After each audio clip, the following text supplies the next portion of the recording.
Well, ninth edition looms in the horizon like a big black stone obelisk, and while everyone may be excited for the prospect of new old Robo Boys, GW has just dropped a preview for the old new Robo Boys. If that makes any sense. Or are they the new old Robo Boys? No, they're new Robo Boys for an old Robo Boys range. No, that doesn't make any sense. The Admech. Basically, the Admech are getting new shit in Psychic Awakening.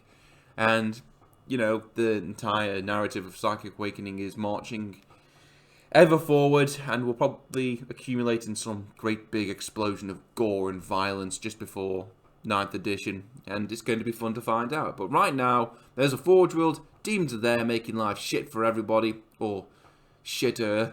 I don't suppose in the 41st millennium anyone could be accused or said to making life better. I think everyone's just generally making life shit. But who is making life the shitter? And I think demons on the whole, they are technically the bad guys, I suppose. I mean, they're demons, so automatically they've got bad press. And they're there fucking up shit on this Forge World, and the Admech don't like that because they like their Forge Worlds demon-free, producing big guns and shitloads of them. So Admech are getting a whole new plethora of new rules, stratagems, warlord traits, canticles, all that good shit. And they're also getting some new units. They're getting the Robo Bird Boys. They're getting the Robot Chicken Bird. They're getting the Robo Dogs. And they're getting the stupid hover tank that I hate. And I know this is all just subjective. You guys may love them, but I think out of a whole, this thing is like, the Robo Dog Men, they're kind of alright. The Robo Bird Men are growing on me the more I look at them. But that Robo Chicken Copter thing with the stupid back legs and the hover tank, I just do not like. But that being aside, let's have a look at some of the new rules previews for the actual Adeptus Mechanicus.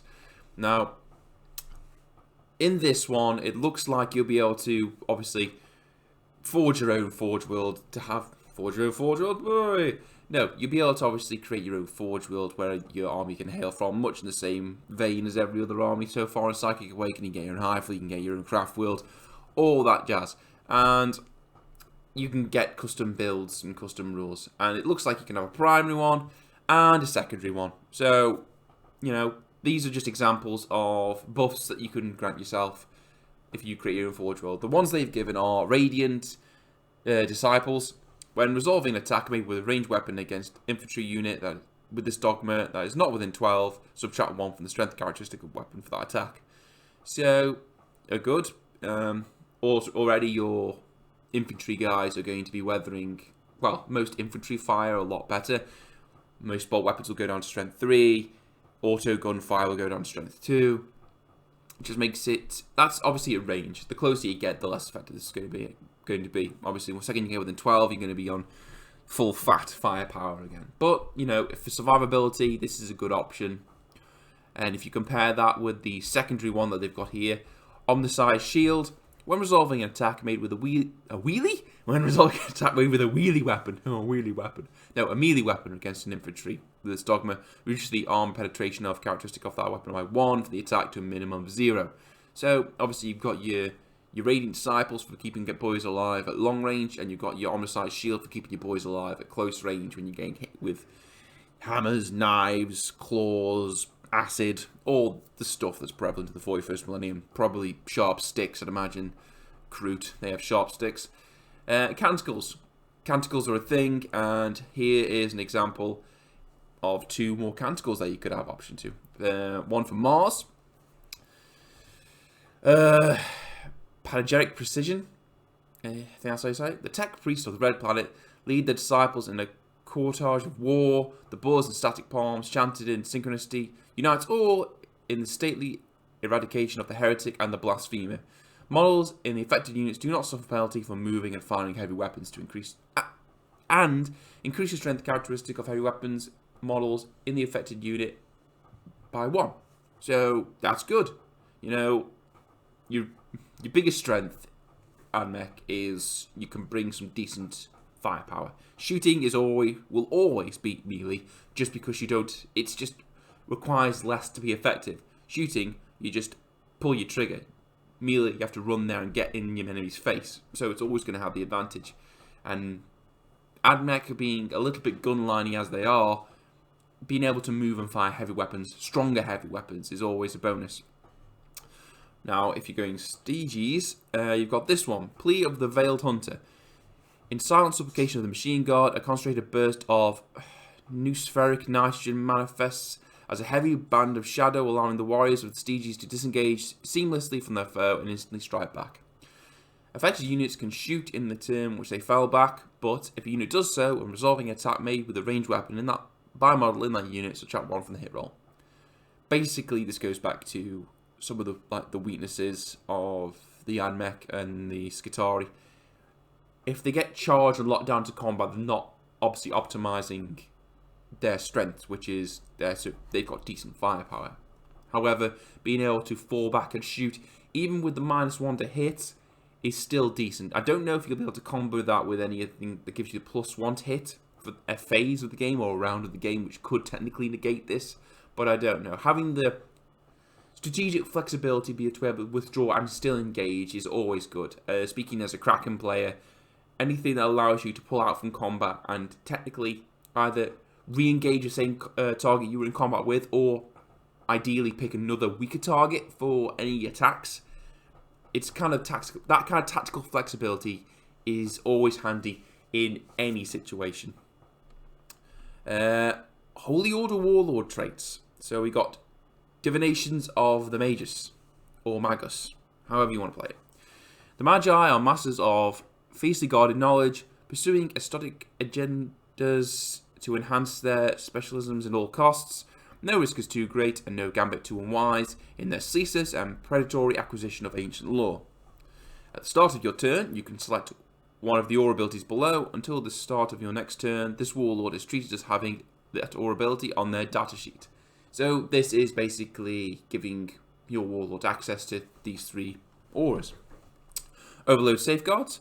When resolving an attack made by a ranged weapon by a friendly Forge World model within 6 of this warlord, an unmodified hit roll of 6 scores 1 additional hit. So if you got your warlord nestled in like a gun battery of dudes, this is a good way to buff them, give them additional hits.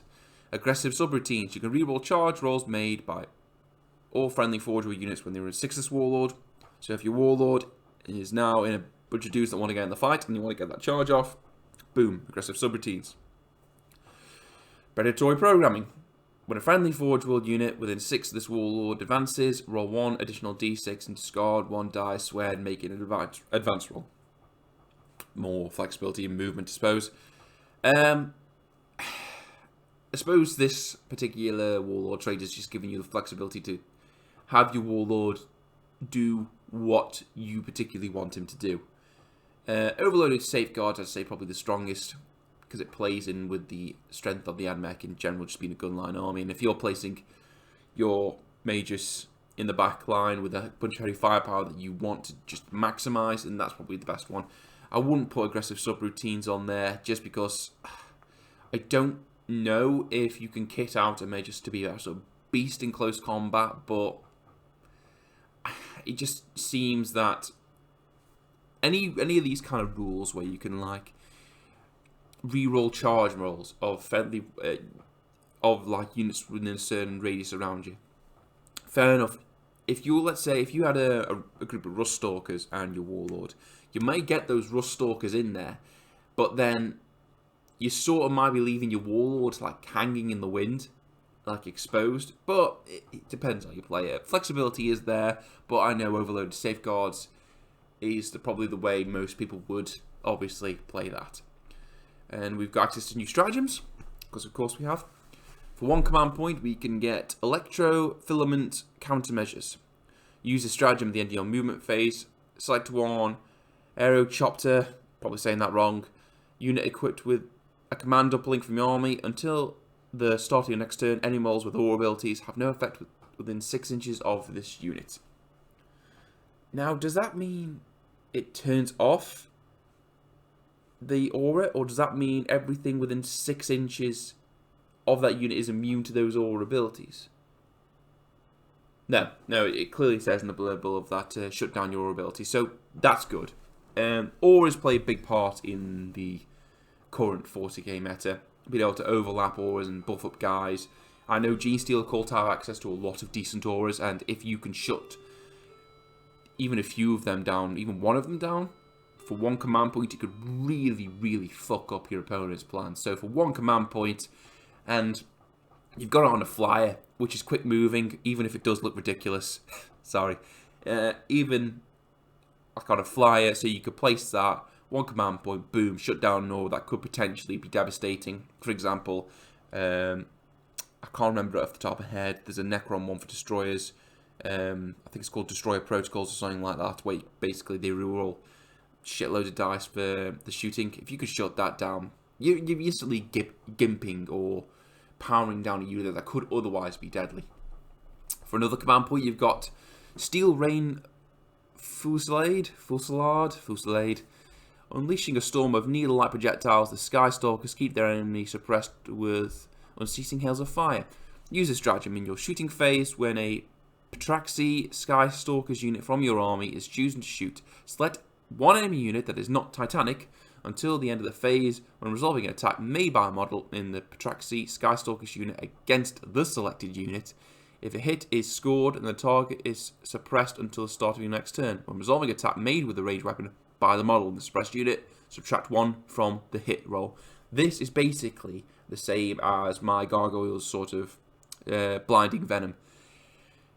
If is it suffers a wound? No, you just got to score a hit.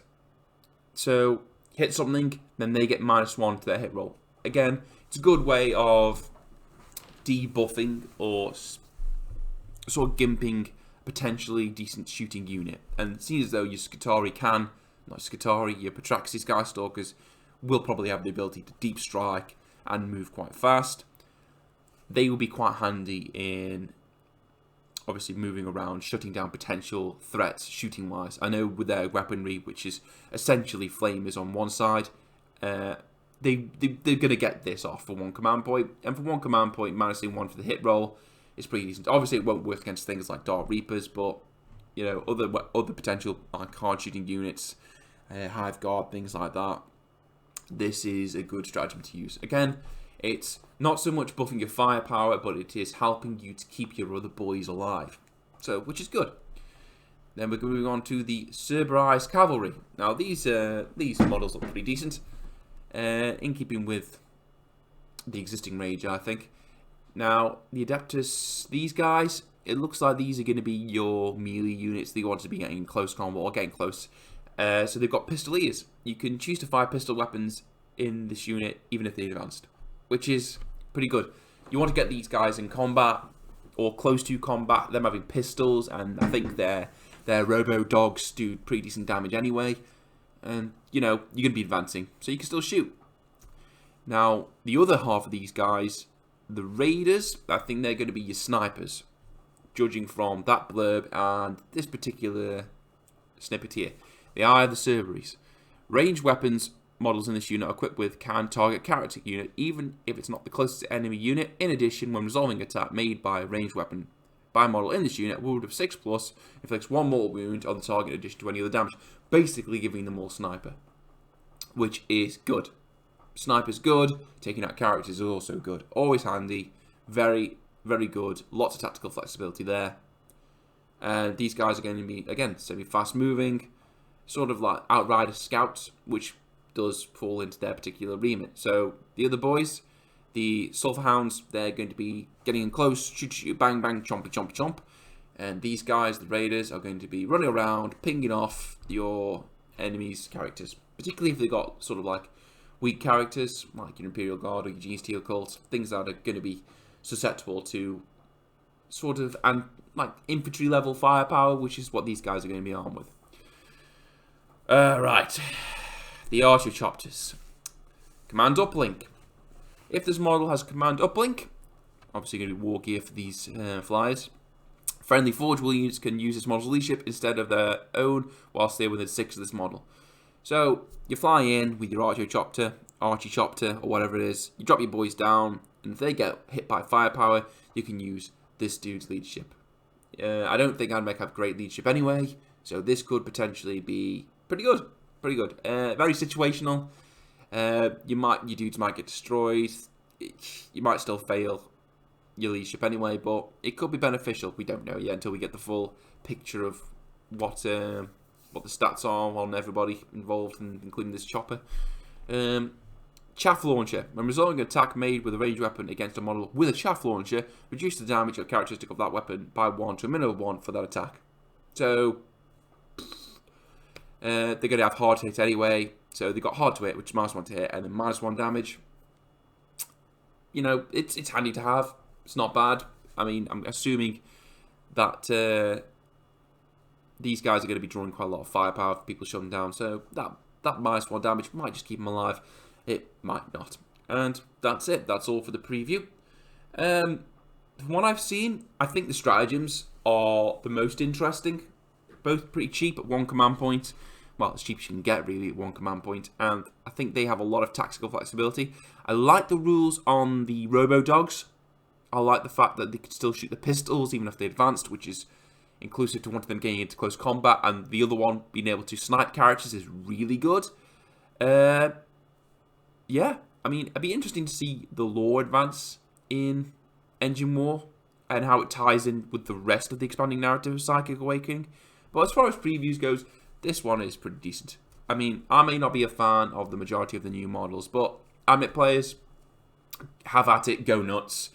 I'm sure you'll be able to make all sorts of crazy, wacky Forge worlds, and that's the one thing. I hope that with these Psychic Awakening books, I know with mine, with Tyranids and Genesteal Cult, the custom-built sort of like factions, your Forge Worlds, your High Fleet, your cults, whatever it is, they never seem to be as good as the ones already in the book, like your Kraken, your Four-Armed Emperor, your Mars, that kind of thing. And I know most people say, well, maybe just for narrative for play, maybe just, you know, these are for the story guys, but I would like it if they gave you at least the option to make something. So far, it doesn't seem that they're making it as competitive as them. They always seem better, but I hope that Admech obviously have the option to make something pretty interesting, as I do with every other faction. And yeah, it'll be interesting to see how Admech plays release when this actual drops. Now, obviously, Demon plays are next, so going to be looking forward to seeing what horrible things the demons will have access to, and the interesting new ways they'll try to insert them in various people's bodies and orifices. But until then, I will catch you all next time. See you later.